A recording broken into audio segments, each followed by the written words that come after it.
Bon, il aura fallu attendre mars 2025 pour avoir notre vraie crise annuelle à l'Olympique de Marseille. C'est la tradition et De Zerbi ne fera pas exception à la règle. Alors aujourd'hui, on va parler de cet entraîneur qui impose sa loi avec une autorité sans concession. Parce que Roberto De Zerbi, il est connu pour son style de management qui peut diviser, qui provoque souvent les égos, mais surtout qui pourrait bien faire imploser le vestiaire marseillais.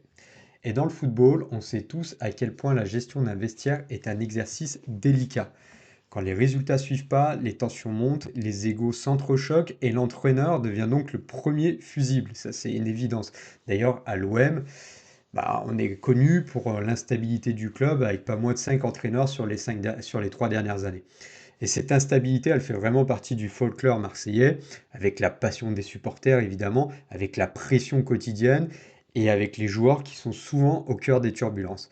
Mais Roberto De Zerbi, lui, il semble pas vouloir jouer selon les règles habituelles visiblement, parce qu'après une série de contre-performances, il n'a pas cherché à adoucir son discours, ni à rassurer son collectif, il a durci le ton, comme il avait l'habitude de le faire, notamment après la défaite de Marseille contre Auxerre en novembre, et cette défaite, elle avait déclenché un électrochoc au sein du vestiaire olympien. Et ça avait permis à l'équipe d'engager une dynamique positive. Donc Roberto, il a voulu une nouvelle fois donner un électrochoc à ses joueurs, mais sa méthode, digne d'un dictateur, si on écoute certains joueurs, elle a du mal à passer dorénavant. Alors le coach marseillais, est-ce qu'il emploie une stratégie géniale pour secouer son groupe, trop mou à ses yeux, ou est-ce qu'il est l'auteur d'erreurs de management qui pourraient lui coûter très cher? Dans cette vidéo, je vais aborder la crise qui couve à l'Olympique de Marseille avec mon œil de dirigeant. Et si tu ne connais pas encore la chaîne, il faut que tu saches que mes vidéos, elles font le lien entre l'actualité sportive et l'univers du leadership. Donc au-delà de ta passion pour le sport ou pour l'Olympique de Marseille, mes vidéos, elles peuvent être utiles dans ton quotidien professionnel, que tu sois cadre supérieur, sportif de haut niveau ou bien tout simplement entrepreneur. Bon alors remettons-nous dans le contexte pour ceux qui n'auraient pas tout suivi. Ce lundi 1er avril, au lendemain d'une défaite vraiment humiliante pour les joueurs de l'équipe de Marseille, donc 3-1 contre Reims, qui enchaînait les défaites depuis plusieurs semaines, voire plusieurs mois, les joueurs de l'OM, ils arrivent au centre d'entraînement. Sauf que ce matin-là, pas d'échauffement, pas de séance de récupération. À la place de ça, on a un Roberto De Zerbi, fermé, encore énervé, qui annonce à son groupe qu'il n'entraînera pas l'équipe aujourd'hui, car leur attitude est indigne suite à la défaite pitoyable de la veille. Et va même justifier ça en balançant une autre phrase qui vient ajouter de l'huile sur le feu. Et je cite De Zerbi où il a dit: moi, je ne vois jamais ma famille, donc vous n'allez pas voir les vôtres non plus.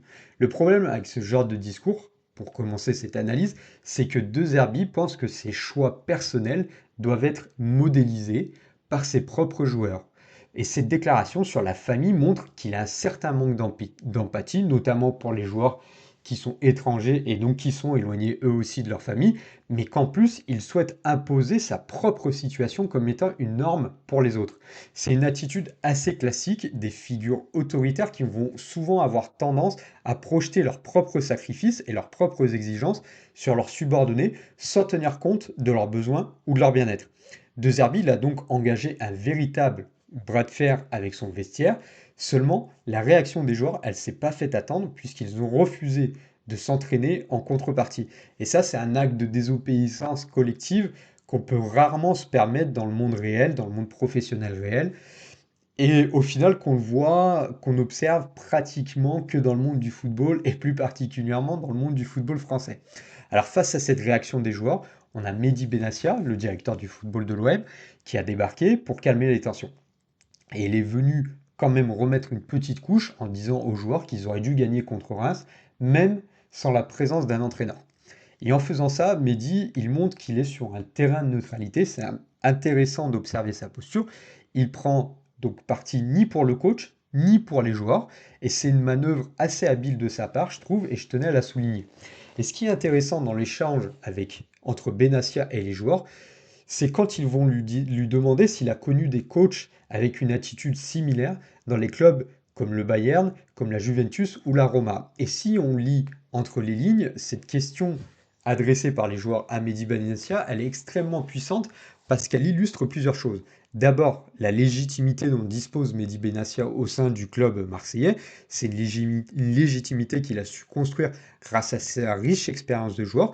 Et puis ensuite, et c'est peut-être le plus violent dans cette question, eh ben, ça sous-entend que Roberto De Zerbi, il n'est pas encore un coach d'envergure, un coach digne des plus grands clubs européens.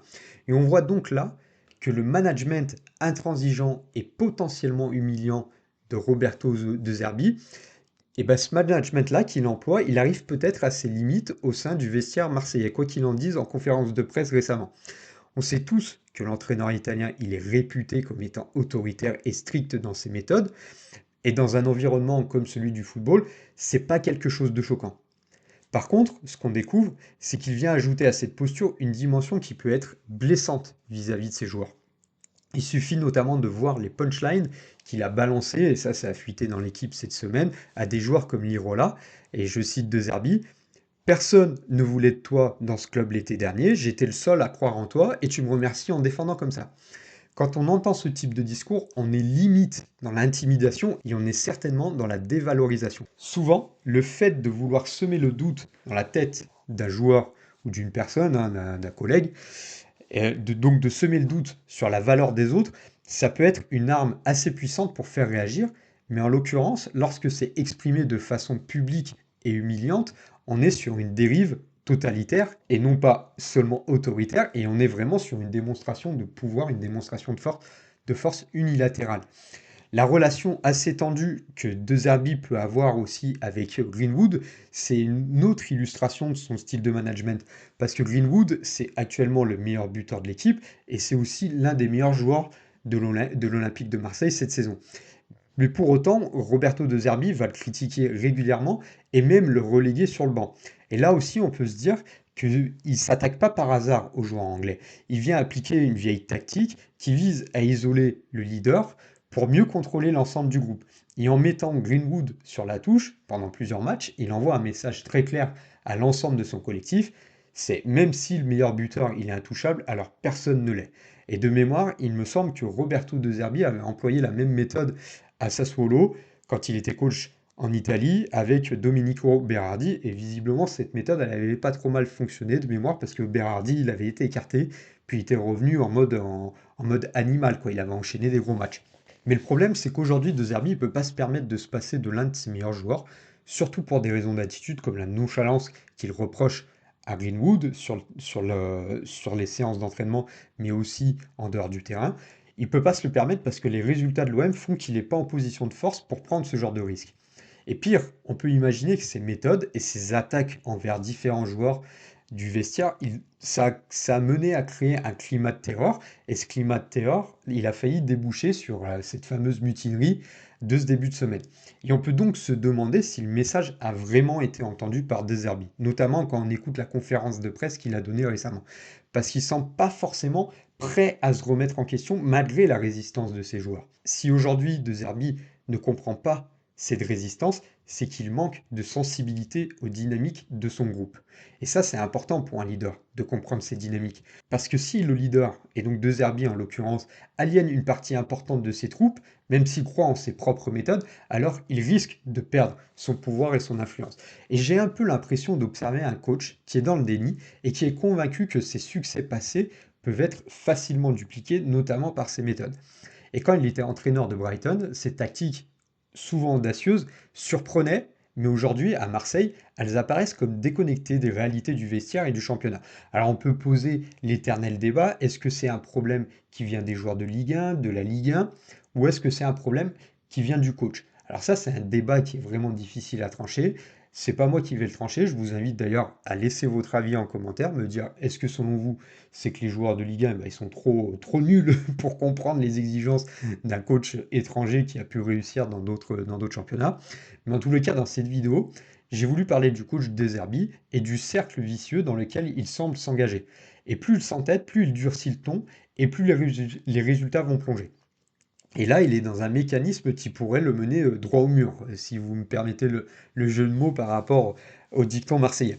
Alors cette étude de cas, elle nous permet de mettre en évidence toute la complexité du leadership et le besoin d'adapter son style au contexte. C'est un exercice d'adaptation pas toujours facile et des styles très autoritaires comme celui de Roberto De Zerbi peuvent parfois se heurter à une forte résistance, surtout si les interlocuteurs se sentent traités injustement ou avec un manque de respect.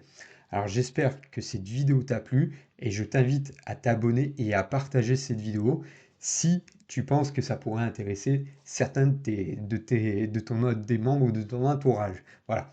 Donc je te remercie une nouvelle fois si tu es arrivé au bout de cette vidéo et je te souhaite une très belle fin de journée.